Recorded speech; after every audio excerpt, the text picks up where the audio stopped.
Let's take a look at OCIO in Houdini 22 because there's some things that I believe have changed, and I think it's really going to trip some people up when they start to play with some of the new stuff.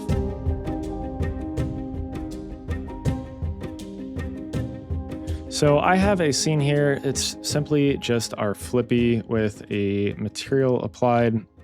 And if I look at this material, we have this material X image with a file name that is an OP colon that's referencing a COPS texture. So that's really where this is going to apply. Anytime you use this OP colon, you're going to run into this issue. Or if you're using this texture material library node, which is new in Houdini 22, this is all COPS inside of here. So I think it uses the same sort of thing on the back end, that OP colon type of syntax.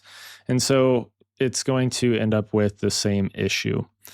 And if I jump inside our SOP create here and inside our COPNet, you can see that this is the texture that I am rendering with.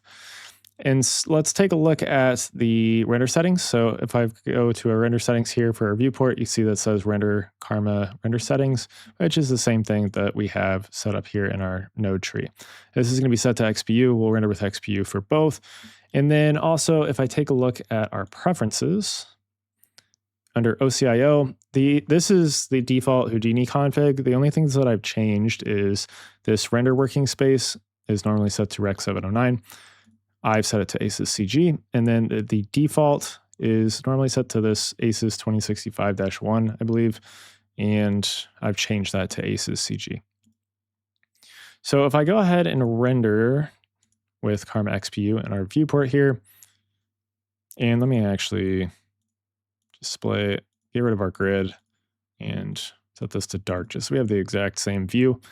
And I come up to mplay and render mplay. We should see a difference between what we see in our viewport versus the colors that we're getting in our mplay.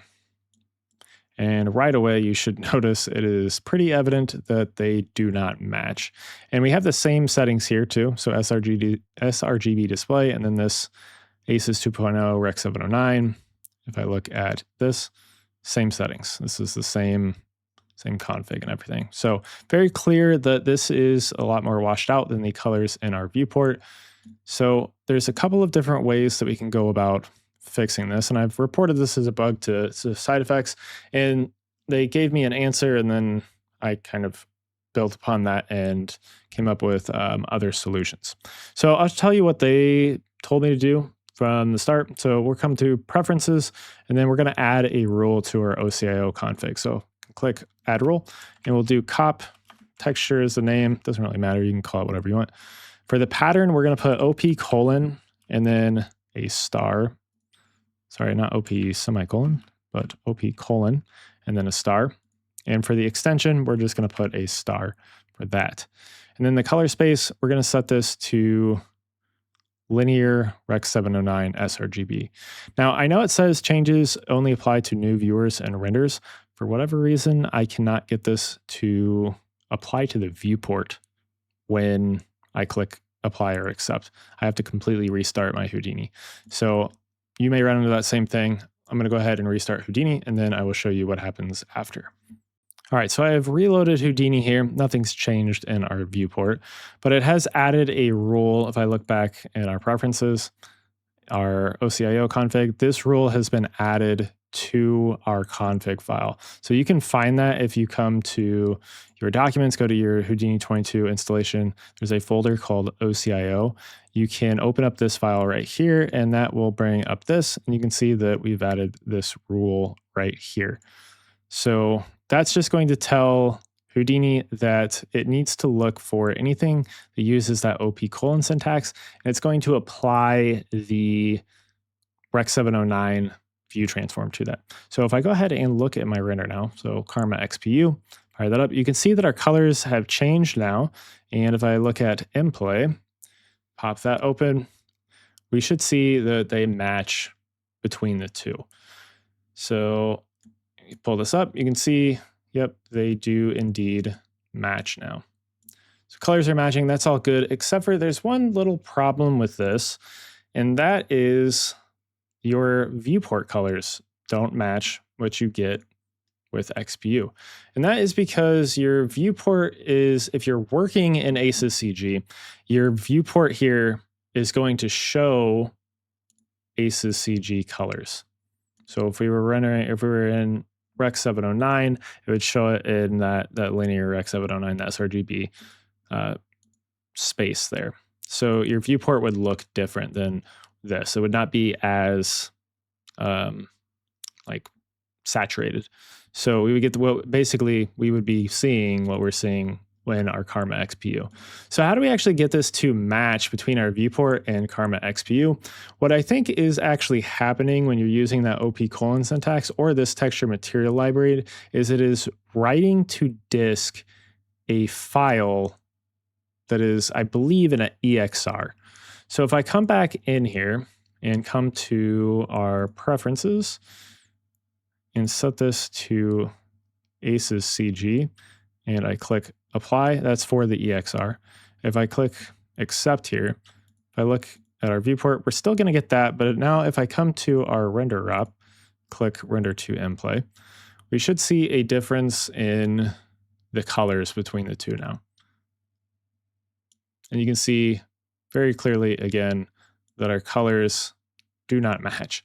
And so if I come back to the viewport, this matches actually what a little bit closer to what we see in our viewport when it's just through the Vulkan, which is kind of what the purpose of COPS is, right? It's supposed to kind of match what you're going to see in your final render. That's kind of the purpose of being able to work in COPS and then write your textures out.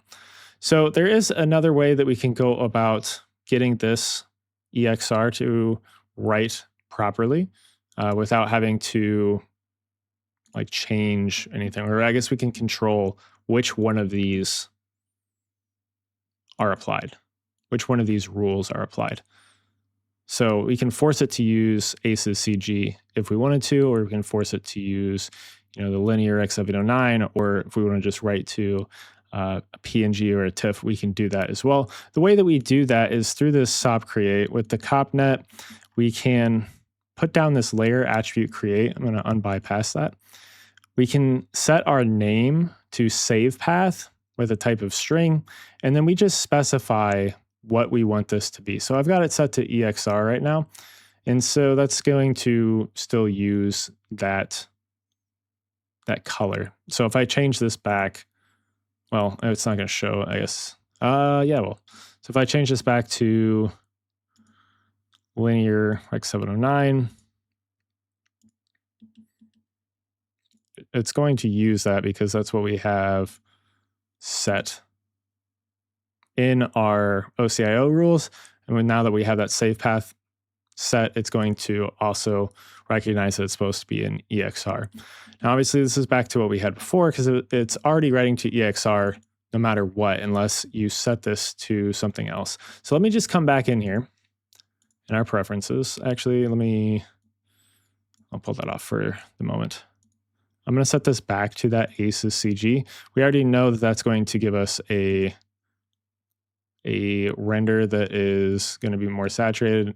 Just to make it more clear, I'll just re-render that real quick. And we'll see again that we get that more saturated image. There we go. So now if I come back in here, if I look back at those OCIO rules, for everything else, right, we've got like JPEGs and everything. These are going to be under sRGB encoded Rec 709 sRGB. So that's the rules that are going to be applied to those. So if we were to apply like a PNG to the end of this instead of EXR, and we pop back up, since we have that save path attribute set, we can come in here, click render to mplay, and then we're going to see that our colors once again have changed because now it's applying a different view transform to those instead of the ones that we had set. So you can specify exactly which one you want to use if you want it to be something different. And so that should apply as well if I come back in here, set this back to linear X709. And then if I set or I guess we can leave this as is. So let me just come back in here, leave that up for a moment. Come back to our CopNet. If I come back in here to this color and I put like underscore aces CG with it exactly how it's written here, because this is the pattern that it's looking for in the file name. If I set this back to EXR now, we should see that it would normally try to use this linear X709, but since we have the aces CG in there, it should look for that aces CG and apply that. So let me click render to mplay, bring this back over. And what we should see is that aces CG applied. So this was our PNG. This was the linear, or sorry, this was the EXR with it set to aces CG. So we get the same thing between those two images. So we can apply that however we want. So if you wanted to, you can just make sure that you have a save path layer attribute created on any cop textures that you create. And again, that goes for everything in this texture material library too. These are going to render the exact same way as if you're using this Karma material with a material X image using this OP colon syntax. You get the exact same thing. So if you want to leave your viewport and just delete out this rule for that cop texture or not put that in, that way your viewport matches, since it's going to be using aces CG if you're on aces CG, then you can just either change your EXRs to be in aces CG, or you can add an attribute to the save path attribute to any of your cop textures that you're using that OP colon syntax on, and append this aces CG tag to it, and it will apply the correct color space to it. So just keep that in mind. It's a little bit confusing. It's kind of a lot, I know, a little bit confusing, but I wanted to show this because I think it is important that you know kind of what's going on and how to go about fixing it, because I believe this has changed between 21 and 22. I think it, like the way things were handled by default, and 21 made it so that your viewport matched the colors that you were rendering out with the OP colon syntax, but that seems to have changed in 22. So I wanted to show that how we can go about correcting that.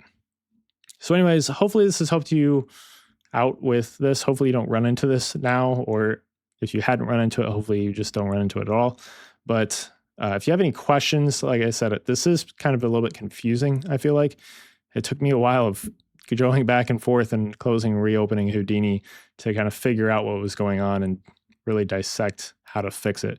So hopefully I've saved you the trouble. If you have any questions, feel free to ask in the comments, and I will try my best to answer them in a way that makes sense if this didn't make sense. But anyways, thank you guys for watching. If you want to learn more about Houdini 22 and the new stuff that is coming along with it, I will have a whole bunch more videos coming out on the new stuff. I've already got some stuff covered.